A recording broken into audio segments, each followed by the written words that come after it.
All right, so Mike Tomlin has just become the first head coach in NFL history to have his first 15 seasons be non-losing seasons. Mike Tomlin doesn't have a losing season.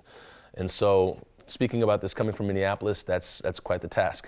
But I want to get into this a little bit because Mike Tomlin is a black head coach. He also comes from a team that doesn't necessarily, they don't switch head coaches really ever at all. They let them retire at the Pittsburgh Steelers.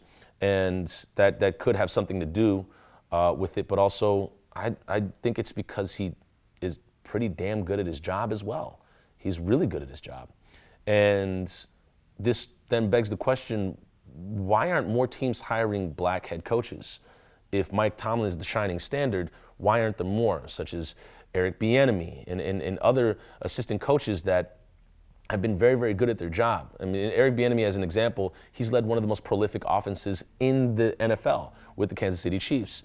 So why is he having to look at a job at USC and not a job where you have other white coaches that have maybe not lived up to the standard, with Joe Judge, Matt Nagy, Nick Sirianni, whose opening press conference was just nothing short of a disaster? Why aren't there more black coaches in the NFL? And let's break this down for a second. 5 out of the 32 head coaches in the NFL, are people of color. That means that everyone else is white. So 27 out of the 32 head coaches in the NFL are white. 27 out of the 32 general managers are white, and essentially 0 of the CEOs in the NFL are black. So you have 12.5% of the head coaches in the NFL are black, and essentially very low numbers. But here's on the other end, the NFL is a predominantly black league, with 57.5% of the players in the NFL being black.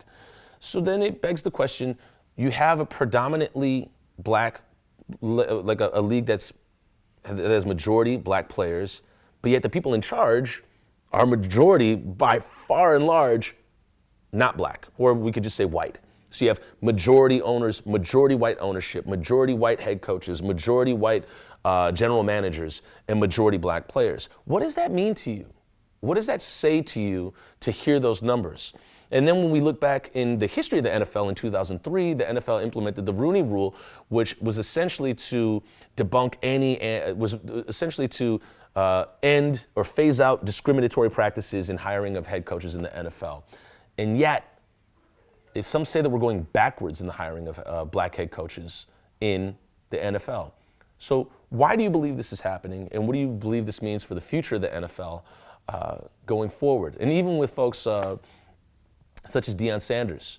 Deion Sanders, they did not source him out for, who was a black coach, he was not sourced out as a head coach for Florida State, and so he went to Jackson State and has had immense success there, and has now been awarded the Coach of the Year.